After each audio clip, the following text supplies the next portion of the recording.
Salam əziz dostum.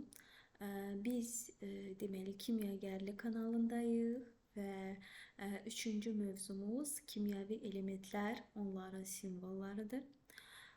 Deməli bu mövzular hələ ki ümumi kimya silsiləsinə aiddir və son mövzumuz isə sıxlıq haqqındaydı, kimyanın ilkin anlayışları haqqındaydı.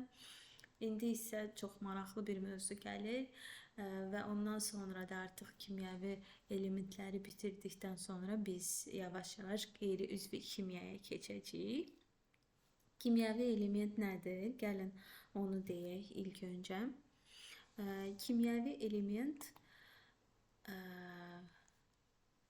bir dəqiqə. Mən burada bütün setupları qurum ki rahat olsun. Kimyəvi element gördüyünüz kimi maddənin bölünə bilməyən ən kiçik kimyəvi xüsusiyyətlərə malik olan hissəcikləridir. Və hər bir kimyəvi element yalnız bir növ atomdan təşkil olunmuşdur. Və periodik cədvəldə, baxın periodik cədvəldə bu gördüyünüz və gördüyünüz kimi hər bir elementin öz adı var latınca və onun atom nömrəsi var 1. Məsələn hidrogendir bu və onun atom nömrəsi 1-dir. Yəni bir dənə protonu var. Bu haqda gələcəkdə danışacağıq. Və periodik cədvəl haqqında da gələcəkdə danışacağıq. Sadəcə demək istəyirəm ki, hər bir simvol burada latın əlifbası ilə verilmişdir və adları da latındır. Və sizə məsləhətim odur ki, bu periodik cədvəldə birinci, ikinci qrupdakı elementləri, həmçinin 3-də, 4-də, 5-də, 6-dakı elementləri və 7-dəki 8-dəki elementləri nə edəsiniz? Əzbərləyəsiniz ki, sonra məsələlərdə reaksiyaları yazanda sizin üçün asan olsun, yəni çətinlik olmasın. Məsələn, deyək ki, burada natri elementi var. Onun sıra nömrəsi 11-dir, yəni 11 dənə protonu vardır. Və o natri elementi dövrü cədvələ gəlməzdən əvvəl artıq deməli o təbiətdə var idi, istifadə edirdilər və sodium karbonatın tərkibində idi, yəni natrium karbonatın tərkibində idi. Natrium 2CO3. Belə bir bu maddə şəklində onu istifadə edirdilər. Adı da natron idi. Sonra isə onu bir element kimi bu sodium karbonatdan çıxartdılar və bu natrona görə də onun elementin adını da qoydular natri. Belə. Və gördüyünüz kimi burada sağ tərəfdə yuxarıda yazılan isə onun nömrəsidir, atom nömrəsidir. Yəni natrium elementində 11 dənə proton vardır. Bu böyük dövrü cədvəldir. Bunun kiçik dövrü cədvəli də var. Orada 8 qrup var. Burada isə gördüyünüz kimi 18 qrupdur. Və 18 qrupda, yəni burada iki metallar ki var. Hansı ki B yarım qrupundadır. Onlar ayrı şəkildə yazıblar və buradan elementləri öyrənmək daha asandır. Nəyə ki, kiçik cədvəldən. Deməli, bu gördüyümüz kimi əgər kiçik cədvəldə baxsaydıq, bu 3-cü qrupdur. Bu da 4-cü qrupdur. Deməli, 3-cü qrupda 1-ci qrup, 2-ci qrup, 3-cü qrup, 4-cü, 5-ci, 6-cı, 7-ci və 8-ci. Bunlar əsas yarım qruplardır. Böyük cədvəldə onlar ayrı şəkildə veriblər. Sonra isə baxın, deməli əlavə yarım qrupu isə belə genişləndiriblər cədvəli və əlavə şəkildə verilib. Birinci qrupda qələvi metallar yerləşir. Hidrogendir, lityumdur, natriumdur, kalium, rubidium, sezium, fransiyum. Fransiyumda belə bir işarə var. Bu işarə radioaktivlik işarəsidir. Yəni fransiyum artıq radioaktiv elementdir. Və gördüyünüz kimi 7-ci dövrün demək olar ki, bütün elementləri radioaktivdir. Bəli. Deməli 7 dənə dövrümüz var. Birinci dövr, 2 dənə element var və ikinci dövr, üçüncü, dördüncü, beşinci, altıncı, yeddinci dövrlər. Deməli birinci dövrlə ikinci dövrümüz balacadır. Həmçinin də üçüncü dövrümüz. Artıq 4-dən başlayaraq 6-ya qədər böyük dövrlərdir. 7-ci dövr isə tamamlanmamışdır. Ola bilsin ki, gələcəkdə radio kimya ilə yeni elementlər ixtira olunsun. Hələ ki 118 dənə element var bizim dövrü cədvəlimizdə və yeni elementlər açılmaqdadır. Baxın, bu cədvəl çox qəşəngdir. Burada yəni işarələrlə göstərilib nə qeyri-metaldır, hansı qələvi metallardır. Mən dediyim kimi bu liti, natri, kali, rubidi, sezi, fransi bunlar qələvi metallardır. İkinci qrupdakı elementlər əsas yarım qrupda. Onlar nədir? Qələvi torpaq metallardır və qələvi metallarla xüsusiyyətləri bir-birinə oxşardır. Bunlar haqqında biz əlbəttə ki, gələcəkdə danışacağıq. Bu narıncı rəngdə olanlar qeyri-metallardır. Gördüyümüz kimi ümumiyyətlə dövrü cədvəldə və təbiətdə təbii ki, qeyri-metallar çox azdır və əsasən elementlərin çoxluğunu təşkil edən metallardır. Yəni deyə bilərik ki, təbiətimiz daha çox metallardan ibarətdir. Deməli, məsələn, baxaq burada fluora. O da 19-cu əsrdə H-fluor turşusundan çıxarılmışdır və ona fluor adı niyə qoyulmuşdur? Çünki fluzun tərkib hissəsidir. Fluz isə metalları təmizləmək üçün istifadə olunurdu və sonra da onu bu turşudan ayırandan sonra fluzun əsas tərkib hissəsi bu element olduğu üçün buna da fluor adı verdilər. Yəni hər bir elementin adı elə belə deyil. Ya hansısa bir, məsələn, 7-ci dövrdəki elementlərin çoxu ya açılan laboratoriyadan, açılan universitetin adı ilə bağlıdır, ya da onu ixtira edən alimin adı ilə bağlıdır.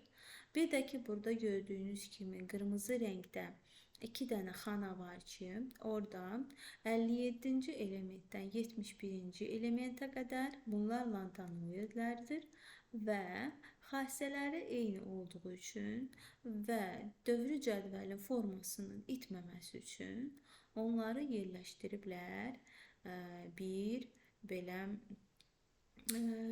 deməli horizontal bir əlavə kimi aşağıdan yazırlar. Həmçinin də 89-cu elementdən 103-cü elementə qədər isə aktinoidlərdir. Onların da xassələri bir-birinə oxşardır. Bir cədvəldə cədvəlin formasını korlamamaq üçün onları da adətən belə aşağıda yazırlar və gördüyünüz kimi onların çoxu necədir? Radioaktivdir və aktinoidlərin demək olar ki, hamısı 3 dənə elementdən başqa, həmçinin 7-ci dövrdəki elementlərin bir çox hissəsi sintetikdir, yəni deməli radioaktiv parçalanma ilə bir-birindən alınmışdır. Ona görə də onların adı da həmin o alınan ya alimlə bağlıdır, ya universitetlə, ya elmi həmin o elmi mərkəzlə və s. Deməli, dövrü dediyim kimi, məsələn, sulfur deyək ki, yəni kükürt, o antik dövrdən artıq məlum idi onun adı. Qədim Romada ona elə sulfur deyə istifadə edirdilər, amma ingilis dilli ölkələrdə brimstone deyirdilər. Brimstone ona görə deyirdilər ki, məsələn, vulkandan çıxırdı o, ona görə də brimstone deyilirdi. Yəni vulkan püskürdükdən sonra onun qalıqlarında var idi. Ona görə kraterlərindən yəni tapılırdı. Sonra deyək ki, dəmirin özü. Dəmir özü də eyni qədim Romada ona elə ferrum deyərək istifadə edilirdi. Çünki nə? Çünki çox qədim zamanlarda, dəmir çox qədim zamanlardan artıq nə idi? Yəni paleolit dövründə artıq nə olunurdu? İstifadə olunurdu. Dəmir, yəni ondan müxtəlif ov əşyaları falan düzəldirdilər və qədim Romada da ona elə o vaxtlarda ferrum deyirdilər və elə də dövrü cədvələ də o adla yerləşdirilib. Belə. Və sonra bu elementlər, deməli, Mendeleyevin vaxtına qədər 63 dənə artıq həmin dövrə məlum olan element var idi, 63 dənə, amma onlar səpələnmişdilər hərəsi bir tərəfə. Yəni, nə müəyyən bir adı var idi onların, nə daha doğrusu adları var idi, amma qanun qayda ilə deyildilər də, hərəsi bir tərəfdə. Və Mendeleyevə qədər də bir çox alimlər onu çalışıblar ki, hansı bir nizam-intizama salsınlar, nəsə bir məsələn, spiral şəklində düzəldilən dövrü cədvəllər var idi. Ən çox bunun üzərində Becquerel işləyib. Və sonra da Mendeleyev oturub, bunun haqqında mən periodik cədvəl haqqında danışanda daha ətraflı danışacağım. Qruplar haqqında da, hər bir element haqqında da daha çox məlumat verəcəm. Sadəcə çalışdım qısa olsun, amma çox da qısalda bilmədim. Bəli, Mendeleyev də 1869-cu ildən artıq bu 63 dənə elementi belə bir cədvəl şəklinə salmışdır. Bugün onlar 118 dənədir. Və hətta deməli Mendeleyev demişdir ki, elementlər, kütlələri deməli dəyişdiyi kimi onların xassələri də periodik olaraq dəyişir. Bugün kütlələr demirlər, atom nömrəsi deyirlər. Yəni protonların miqdarı dəyişdikcə onların xassələri də periodik olaraq dəyişir. Bu nə deməkdir? Məsələn, qrup başlayır, dövr başlayır deməli nə ilə? Qələvi metalla və bitir nə ilə? Gördüyümüz kimi inert qazla, yəni neonla. Məsələn, liti ilə başladı. Liti qələvi metaldır. Neon isə nədir? İnert qazdır. Berilli nədir? Berilli də qələvi torpaq metaldır. Baxın, yenə eyni elementlərdən sonra gəlir ikinci dövr, üçüncü dövrdə də qrup nə ilə başlayır? Natriumla başlayır dövrümüz və nə ilə bitir? Arqonla bitir. Arqon nədir? Arqon da yenə nə olur? Deməli, inert qaz olur. Yəni, inert qaz heç bir elementlə reaksiyaya girmir. Havada boş-boşuna özü durur, heç nə ilə də reaksiyaya girmir. Bu inert qazdır. Baxın, gördüyünüz kimi ikinci dövrdə də element inert qazdır 8-ci qrupda və 3-cü dövrdə də arqon inert qazdır. Və gördüyünüz kimi 8-ci qrupun hamısı inert qazlardır, təsirsiz qazlardır. Yəni, birinci qrupu isə hidrogendən başqa, nədir? Hamısı qələvi metaldır. İkinci qrup isə hamısı qələvi torpaq metaldır. Yəni bu dövrü şəkildə bunun dəyişməsi sonradan radiokimyaya, fizikaya çox böyük töhfə vermişdir. Və hətta Mendeleyev məlum olmayan o dövrdə Gali, Germani və Skandi elementlərinin olduğunu, yəni təbiətdə olduğunu əvvəlcədən demişdi. Yəni ona bizim dildə görücü-bürcülük deyirlər. Amma sonradan alimlər, yəni bu elementlərin yerini boş qoymuşdur. Onlara nömrələrini vermişdir və demişdir ki, təbiətdə belə elementlər var. Sonra isə artıq alimlər o elementləri nə etmişdir? İxtira etmişdir. Bəli. Yəni bu dövrü cədvəlin kimya elminə, sadəcə kimyaya deyil, həmçinin də fizikaya, radiokimyaya çox böyük töhfəsi olmuşdur. Deməli, siz şagirdlər olaraq nə etməlisiniz? Heç olmasa bu cədvəldəki deməli elementləri, hidrogen, oksigen, onların simvolunu öyrənməlisiniz və Azərbaycan dilində adını öyrənməlisiniz. Və baxın, elə elementlər var ki, onların latın dilində adları eyni hərflə başlayır. Məsələn, karbonium, kalsium, kuprum, xlorum. Və onları səhv salmamaq üçün dövrü cədvəldə karbonium birinci gəldiyi üçün karboniuma C hərfi verirlər. Kalsiuma isə Ca, yəni birinci və ikinci hərf. Kuprumda birinci hərf K-dır, ikinci hərf U-dur, kuprum verir. Xlora isə birinci və üçüncü. Yəni səhv salmamaq üçün simvolları yazılmasında əgər eyni hərflərlə başlayırsa element, birinci və ikinci hərf götürülür. Məsələn, natrium simvolu nədir? Na. Niyə? Çünki azot da var həmin simvolla. Ona görə azot artıq N-dir. Bəli, azot artıq N-dir. Nitrogen. Amma natrium da N hərfi ilə başlayır. Amma artıq azot onun adını götürdüyü üçün baş hərfi N-lə başladığı üçün natrium üçün Na verilir. Neon üçün təsirsiz qazdır, Ne verilir. Çünki niyə? Çünki artıq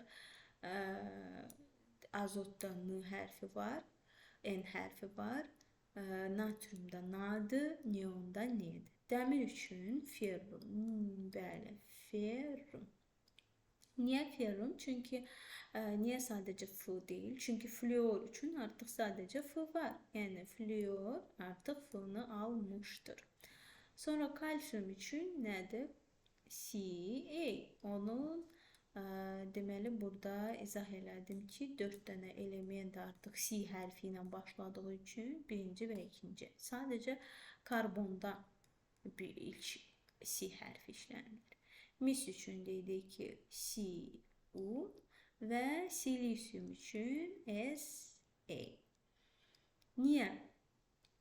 Çünki silisium üçün də niyə belə istifadə olunur? Çünki sulfurda sadəcə S hərfidir və ona görə də silisiumda biz i-ni də əlavə etmiş oluruq. Çünki sulfur artıq sadəcə S hərfini almışdır. Baxın, burada sulfur küçük S hərfi ilədir. Ona görə də silisiuma ikinci hərfi də əlavə edirik. Si. Belə. Gəlin davam edək. Deməli, elementlər iki qrupa ayrılır. Metallar və qeyri-metallar. Biz gördük dövrü cədvəldən də ki, mən sizə göstərdim nə qədər az qeyri-metal var və nə qədər çox metal var. Yəni, qeyri-metalları əzbərləsəniz, yerdə qalanın hamısı metaldır. Qeyri-metalları əzbərləmək asandır, amma metallar içində də çox vacibləri var ki, birinci, ikinci qrup metalları.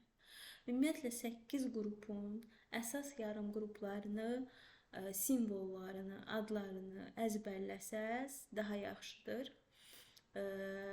Çünki çox tez-tez rastlanacaq və yəni artıq avtomatlaşdırılmış şəkildə məsələləri həll etmək istəyirsinizsə, əzbərləyin.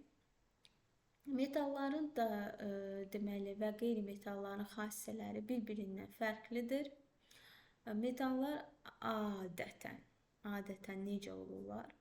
Bərk halda olurlar. Sadəcə baxın, bu hidrarcürüm, yəni ki, civə maye şəklindədir. Onlar metal parıltısına malikdirlər. Dəmirin özündə yəqin ki, görmüşsünüz, mis kabellər olur. Mis kabellərdə də yəqin ki, metal parıltısına rast gəlmişsiniz. Hətta civə maye şəklində olsa belə, onun da metal parıltısı vardır. Deməli, ərimə və qaynama temperaturu qeyri-metallardan nisbətən yüksəkdir. Bəli, elə və istilik və elektriki yaxşı keçirirlər. Bayaq dediyim kimi mis kabellər istifadə olunur elektrik keçirilməsi üçün, istilik keçirmək üçün. Yəni daha çox metallar istifadə olunur və o xüsusiyyətlərinə görə də adətən motorların da çoxusu metallardan düzəldilir. Qeyri-metallar isə müxtəlif hallarda olurlar, maye şəklində də ola bilərlər. Məsələn, brom maye şəklindədir, bərk şəkildə də olurlar. Məsələn, yoddur, karbondur, kükürdür, bərk şəkildədir, fosfordur, bərk şəkildədir. Qaz şəklində də ola bilərlər. Məsələn, oksigendir, nitrogendir, hidrogendir, yəni hidrogendir. Təsirsiz qazlardır. Bunlar hamısı qaz şəklindədir. Bəli, ərimə temperaturu və qaynama temperaturu metallardan aşağıdır. İstilik və elektriki əsasən keçirmirlər. Amma məsələn, karbon özü, onun bəzi allotropik şəkil dəyişmələri var ki, onlar yarım keçiricidirlər və yarım keçirici kimi istifadə olunur. Silisyumun özü yarım keçirici kimi istifadə olunur. Yəni bugün elmdə və qeyri-metallarda yarım keçirici kimi istifadə olunurlar və bərk halda kövrəkdirlər. Bəli, kövrəkdirlər, sınırlar, dağılırlar və s. Gəlin indi elementlərin simvolları və onların allotropik şəkil dəyişməsi haqqında danışaq. Yəni simvollar haqqında mən dedim, hərəsinin bir yaranma tarixi var. Təsadüfən o adlar onlara verilməyib və çox maraqlı tarixçəsi var hər bir elementin. Əgər maraqlı olsa, gələn dərslərdə əlavə bir playlist yaradaram və ora kimyanın tarixi, simvolların yaranma tarixi haqqında da videolar yükləyərəm. Çünki çox maraqlı mövzudur. Və onu da deyim ki, kimyanın ümumiyyətlə tarixi ilə birlikdə öyrənəndə həm simvollar yadda yaxşı qalır, həm də ümumiyyətlə mövzunu qavramaq daha rahat olur. Yəni mən adətən elə yadımda yeni məlumatı o şəkildə daha yaxşı saxlayıram. Allotropiya nədir? Allotropiya yəni bir elementin bir neçə şəkil dəyişməsi varsa, ona allotropik modifikasiya deyilir. Yəni allotropik şəkil dəyişmə. Və allotropik şəkil dəyişmə var karbonda, fosforda, kükürddə, silisyumda və oksigenda. Deməli, yəni bir elementdir və eyni elementin bir neçə dənə maddəsi olur. Daha doğrusu, həmin elementdə elə olar da, amma müxtəlif şəkil dəyişmələri olur və həmin şəkil dəyişmələrinin molekulyar qoyuluşu da fərqli ola bilər. Yəni sonra onların biri bərk ola bilər, biri çox yumuşaq ola bilər, xassə biri elektrik keçirə bilər, biri keçirməyə bilər. Yəni xassələri də dəyişir. Ən çox allotropiq şəkil dəyişməsi olan element karbondur. Məsələn, onun allotropiq şəkil dəyişməsi var, qrafit. O sizin adi qələmlərin ucunda istifadə olunur. Yəni qələmlər üçün, karandaşlar üçün o qrafitdir. Gördüyünüz kimi o neyini çox yumşaqdır və çox tez parçalanır. Amma var o şəkil dəyişmə karbon şəklində. Almaz isə ən möhkəm elementdir dünyada və hər şeyi kəsə bilir. Yəni baxın, eyni elementdən yaranmış bir neçə şəkil dəyişmələrdir, amma xüsusiyyətləri nə qədər bir-birindən fərqlidir. Fülleren isə kimyanın topu adlanır. 60 dənə karbondan bir-birinə birləşir və top şəklindədir və yeni kimyaya aiddir. Əslində çox maraqlı kimyası var. Onu inşallah siz əgər universitetə qəbul olsanız, yəni bu sahədə qəbul olsanız, füllerenlər adi ayrı bir dərs kimi keçirilir. Sadəcə füllerenlər haqqında. Onların karbonlarına bu 60 dənə top şəkilli karbonun içinə hansısa bir maddə də salınır və ya hər bir karbon ayrılıqda reaksiya aparılır və onların quyruqları məsələn deyək ki çevrilir karbon turşusuna və s. Yəni çox maraqlı kimyası var. Fosfor haqqında nə danışa bilərik? Yəni var ağ fosfor, qırmızı fosfor, qara fosfor. Bunları yadınızda saxlayın. Fosfor deməli 4 dənə atomdan ibarət olur və deməli trapesiya şəklindədir. O trapesiyada deyirəm, tetraeder şəklindədir, üzürlü say. Kükürdür, kristalik kükürt var, plastik kükürt var və kristalik kükürt var. Silisyum, kristalik və amorf silisyum. Silisyum bilirik ki, silisyum O2 qumun əsas tərkib hissəsidir. Və oksigendəki iki allotropik şəkil dəyişməsi var. Oksigen havada, azon isə biz bilirik ki, azon layer deyilir, azon qatı, hansı ki bizi ultrabənövşəyi şüalardan qoruyur və çox vacib bir nüansdır və deməli bugün çox danışılır green chemistry, yaşıl kimya, təbiətin qorunması və s. Və azon səthi də atmosferada həmin o vacib hissələrdən biridir ki, biz sağlam, gözəl həyat sürək yer kürəsində. Onu da qorumaq lazımdır. Ona görə də təbiətə aerozollar, sonra dezodorant qablarını atmaq olmaz. Batareyaları atmaq olmaz. Onların hamısı azon qatını neyir? Məhv edir. Bəli, belə. Və bir neçə dənə gəlin artıq biz, yəni ilkin tanışlıq idi simvollarla, kimyəvi, daha doğrusu periodik cədvəllə. Və bunu neyək? Bir dənə, bir-iki məsələ ilə bəlkidək biliklərimizi. Məsələn, burada deyir ki, hansı elementin kimyəvi işarəsi doğru verilməyib. Bunu etməzdən əvvəl sizə orada cədvəl vermişdim. Baxın, burada cədvəl. Bu cədvəldəki elementləri zəhmət olmasa əzbərləyirsiniz və onların simvollarını da əzbərləyirsiniz.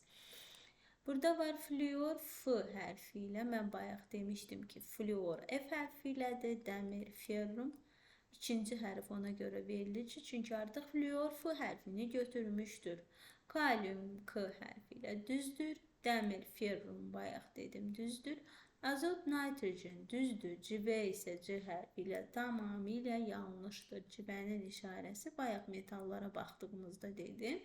Və dedim ki, bu yeganə maye şəklində metaldır. Deməli, yanlış cavab D-dir. Metaldır. Hansı metaldır? Silisyum qeyri-metaldır. Açırsınız periodik cədvəli və baxırsınız oradan. Kükürt qeyri-metaldır. Fosfor qeyri-metaldır. Karbon isə qeyri-metaldır. Deməli, metal olan litidir və birinci qrupda yerləşir bu litium metalı. Və deməli, birinci qrupda yerləşir litium metalı. Nəyə? Metalik barıldaya malikdir. Onu da deyim ki, havada qalanda oksigenlə çox tez birləşir və partlayış verir. Yəni ona görə də aktiv metaldır. Qələvi aktiv, çox aktivdir. Sonra baxaq bu suala. Hansı elementin adı doğru verilməmişdir? Karbon. Bəli, bunu bayaq demişdik. Karbonun 4 dənə allotropik modifikasiyası var. Onları da deyim ki, sizin yaddaşınızda artıq ömürlük həkk olunsun. Qrafikdir, karbindir, almazdır və füllerendir. Füllерeni top kimi yadda saxlayın. Açın biraz fülleren haqqında oxuyun. O top şəklinə baxın. Çox maraqlı bir quruluşu var. Xrom düzdür. Azot, nitrogen düzdür. Kalyum, mis doğru verilmiştir. Bəli. Sonra kalyum isə bayaqki misalda da gördük. Kalyumun işarəsi bir dəqiqə. Kalyumun işarəsi K hərfidir. Bu kalsiyumun işarəsi. Bu kalsiyumdur. Bu isə misdir. Düzdür. Deməli, yanlış olan budur. Sonra burada yazıb element əmələ gətirdiyi allotropik şəkil dəyişmə. Deməli, almazı əmələ gətirən karbondur. Azonu əmələ gətirən oksigendir. Oksigen həmçinin azonun formulu isə O3'dür. Və Z isə allotropik şəkil dəyişməsi yoxdur. Bu azotdur. Yəni cavab A'dır. Karbon almazı əmələ gətirir. Oksigen azonu da əmələ gətirir. Nitrogenin isə heç bir allotropik şəkil dəyişməsi yoxdur. Qeyri-metal deyil. Qeyri-metal deyil. Baxın, burada var fosfor qeyri-metaldır. Karbon qeyri-metaldır. Silisyum qeyri-metaldır. Azot da qeyri-metaldır. Fosfor bəlkdir. Yadınızdadırsa onun 3 dənə allotropik şəkil dəyişməsi var. Qırmızı, qara, ağ. Karbon onun 4 dənə allotropik şəkil dəyişməsi var. Bunları siz deyərsiniz. Azot allotropik şəkil dəyişməsi yoxdur. Qaz şəklindədir. Havanın ən çox hissəsini azot təşkil edir. Silisyum da qeyri-metaldır. 2 dənə allotropik şəkil dəyişməsi var. Kristalik və amorf. Deməli, burada metal oldu. Xromun kimyası da çox maraqlıdır. Gələcək çox rəngli kimyası var və vanadiumun çox maraqlı və çox rəngli kimyası var. Gələcəkdə qismət olar, onların reaksiyalarını da göstərərəm əyani şəkildə. Azonun tərkibi hansı kimyəvi element atomlarından ibarətdir? Baxın, burada da var idi azon. Azon, yəni oksigenin nə idi? Allotropik şəkil dəyişməsidir. Belə, əziz dostlar. Atomu artıq bu dərsdə izah etməyəcəm, çünki videom istədiyimdən uzun alındı və sizi yormamaq üçün onu salacağım növbəti dərsə. Sizə uğurlar və gələn görüşlərə dək sağ olun.